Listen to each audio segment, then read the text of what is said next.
आगे बढ़ते हैं। मुल्क में कोरोना केसेस की तादाद तेजी से बढ़ती जा रही है। मुल्क में कोरोना के मरीजों की तादाद बढ़कर 1,45,380 के पार हो गई है। 60,491 लोग इस बीमारी को शिकस्त देकर सेहतयाब भी हो चुके हैं, जबकि 4,167 मरीजों की मौत हो गई है।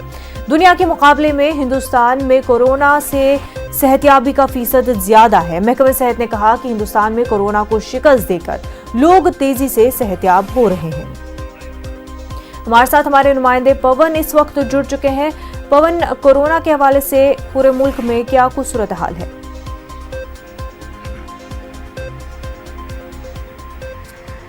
देखिए मिर्जा, आपको बताना चाहूंगा कि ये जो अभी तक के आंकड़े हैं वो कल तक के आंकड़े हैं। अभी तक स्वास्थ्य मंत्रालय ने आज के जो ताजा आंकड़े हैं उनको अपनी वेबसाइट पर अपडेट नहीं किया है, क्योंकि पहले दिन में 2 बार आंकड़े जारी हुआ करते थे, लेकिन अब दिन में 1 बार आंकड़े जारी होते हैं और वो सुबह 9 बजे स्वास्थ्य विभाग की वेबसाइट पर अपडेट किए जाते हैं। लेकिन अभी तक ये आंकड़े, आज के आंकड़े फिलहाल जारी नहीं हुए हैं। कल तक के आंकड़े की बात करें तो 1,45,000 से ज्यादा केसेस पूरे देश में पॉजिटिव हो चुके थे। 80,722 एक्टिव केसेस हैं, जिनमें से 60,490 पेशेंट ठीक हो चुके हैं। लेकिन राहत की बात यह है कि स्वास्थ्य मंत्रालय के द्वारा लगातार ये बताया जा रहा है कि जो पेशेंट के ठीक होने की जो दर है वो काफी अच्छी है। वो तकरीबन 40% की दर है। लोग लगातार ठीक हो रहे हैं, जिससे कि एक जो पूरा जो कोरोना का जो माहौल है उसमें एक राहत की सांस थोड़ी ली जा सकती है। जी, तो जिस तरह से पवन डॉक्टर कह रहे हैं कि रिकवरी रेट जो हिंदुस्तान में है कोरोना पेशेंट्स की वो दीगर मुल्कों से ज्यादा है, तो क्या हर्ड इम्यूनिटी डेवलप हो रही है हिंदुस्तान में?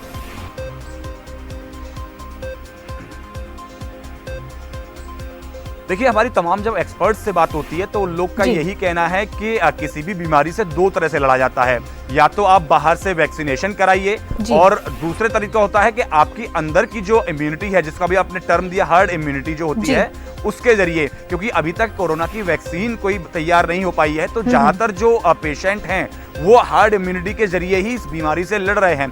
जिनकी इम्यूनिटी स्ट्रांग होती है, जिनकी रोग से लड़ने की क्षमता स्ट्रांग होती है, उनके अंदर लक्षण तक नहीं दिखाई देते। वो सिर्फ जब आप टेस्ट कराने जाएंगे रैंडमली तो आप कोरोना पॉजिटिव हो सकते हैं, अन्यथा उसके अलावा कोई लक्षण आपके अंदर नहीं दिखाई देंगे, क्योंकि जो इम्यून सिस्टम है वो काम कर रहा होता है तेजी से उन लोग का, और कोरोना के चलते उसके सिम्टम्स नहीं दिखाई देते हैं। तो ऐसे में इम्यून सिस्टम जो है उसका स्ट्रांग होना बहुत जरूरी है। तमाम एक्सपर्ट्स का यही मानना है कि इससे बचाव के लिए 2 ही रास्ते हैं। एक तो अपने आप को सोशल डिस्टेंसिंग मेंटेन करिए, भीड़ भाड़ वाले इलाकों में जाने से बचिए, अपने आप अपनी की सफाई को बनाए रखिए। उसके अलावा दूसरी चीज है जो इम्यून सिस्टम जो है उसको स्ट्रांग बना के रखिए। तमाम तरह के काढ़े जो है आयुष मंत्रालय के द्वारा रिकमेंड किए गए हैं, या तमाम तरह की जो दवाइयां हैं, जूस हैं, उनको बताया गया है आयुष मंत्रालय और स्वास्थ्य मंत्रालय के द्वारा कि इनका आप सेवन करते रहिए, जिससे कि आपकी जो इम्यून सिस्टम है वो स्ट्रांग रहे और ये कोरोना जैसा जो कोई भी महामारी है वो कम से कम आपको इफेक्ट करे। बिल्कुल पवन, दिल्ली में क्या कुछ सिचुएशन है?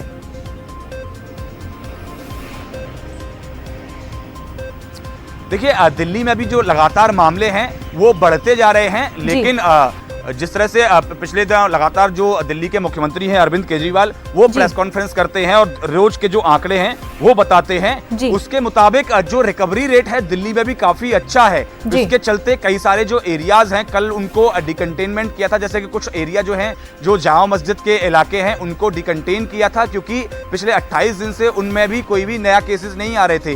तो रिकवरी रेट जो है वो पूरे देश, दिल्ली समेत जो पूरा देश है उसके अंदर काफी अच्छा है। हालांकि क्योंकि जब टेस्टिंग की संख्या बढ़ रही है पूरे देश के अंदर तो नंबर्स भी ज्यादा बढ़ रहे हैं, और दूसरा कारण प्रवासी मजदूरों के चलते भी थोड़ा सा संक्रमण का फैलाव हो रहा है, लेकिन जो रिकवरी रेट है वो अच्छा है, जिसके चलते लोगों के अंदर और स्वास्थ्य विभाग के अंदर राहत की सांस है। बिल्कुल पवन, बेहद शुक्रिया तमाम तफसीलात के लिए।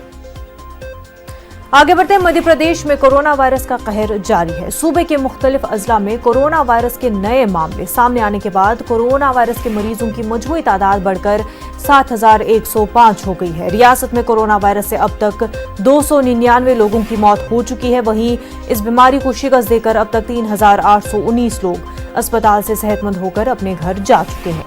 मध्य प्रदेश में कोरोना वायरस को लेकर इंदौर और भोपाल में हालात सबसे ज्यादा तशवीशनाक है। इंदौर में कोरोना वायरस के मरीजों की तादाद 3,103 तो भोपाल में मरीजों की तादाद 1332 हो चुकी है।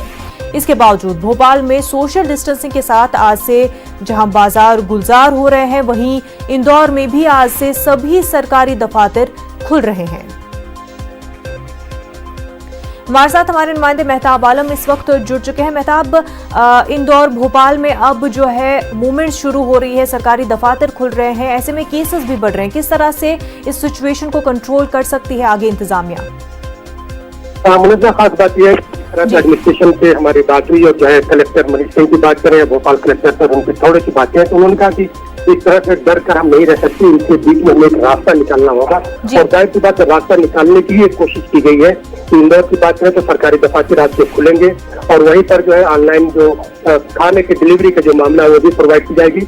और भोपाल की बात करें तो भोपाल में जो है पूरी सरहद को सील कर दिया गया है, कंटेनमेंट एरिया को छोड़कर बाकी जगह पर 11 से 5 बजे के बीच में बाजार खुलेंगे, लेकिन सरहद को सील इसलिए किया गया है ताकि बाहर के लोग भोपाल में नहीं आ सके और भोपाल के लोग बाहर ना जा सके। और जो कोरोना वायरस की जो चेन का मामला है उसको तोड़ने की कोशिश है। और भोपाल के जिन इलाकों में जो है 173 जगह पर जो कंटेनमेंट एरिया जो ऐलान किया गया है, वहाँ के लोगों को बाहर निकलने की इजाजत नहीं है। ये बाजार जो खुलेंगे ये और इवन से खुलेंगे, डेली बाजार नहीं खुलेंगे, हफ्ते में 5 दिन बाजार खुलेंगे, 2 दिन बाजार बंद रहेंगे। अगर एक इलाके में जो है अगर कपड़े की दुकान खुली है तो दूसरे इलाके में किसी और चीज की दुकान खुलेगी, लेकिन राशन अगर किराना की बात करें तो इनकी दुकानें रोज खुलेंगी। इसके साथ एक दिलचस्प बात यह बता दें कि यहाँ पे कोरोना वायरस का कहर जारी है, इसी के साथ भोपाल में सियासी सरगर्मियां भी तेज है। मध्य प्रदेश में जो है काबीना की चौथी को लेकर जो मीटिंग हुई है, मीटिंग में जो है शिवराज सिंह भारतीय जनता पार्टी के सदस्य जो है और वो सुभाष बहुत सारे लोग मौजूद तय हुआ है। और ये उम्मीद की जा रही है कि 22 से 24 में काबीना की जो चौथी होगी उसमें शामिल होंगे, जिसमें 8 के करीब जो है गुजरात का कहना 8 के करीब सिंधिया हामी वगैरह उसमें शामिल होंगे। बिल्कुल मेहताब, बेहद शुक्रिया तमाम तफसीलात के लिए। आगे बढ़ते, तेलंगाना में 24 घंटे में 71 नए केस सामने आए हैं। रियासत में कोरोना केसों की तादाद 1991 हो गई है। 120 अफराद सेहतियाब हो चुके हैं, जबकि रियासत में वायरस से अब तक 57 अफराद की मौत हो चुकी है। इन सब के बीच प्रगति भवन में आज दोपहर 2 बजे वज़ीर आला केसीआर की क़यादत में आला ओहदेदारों के साथ मीटिंग होगी।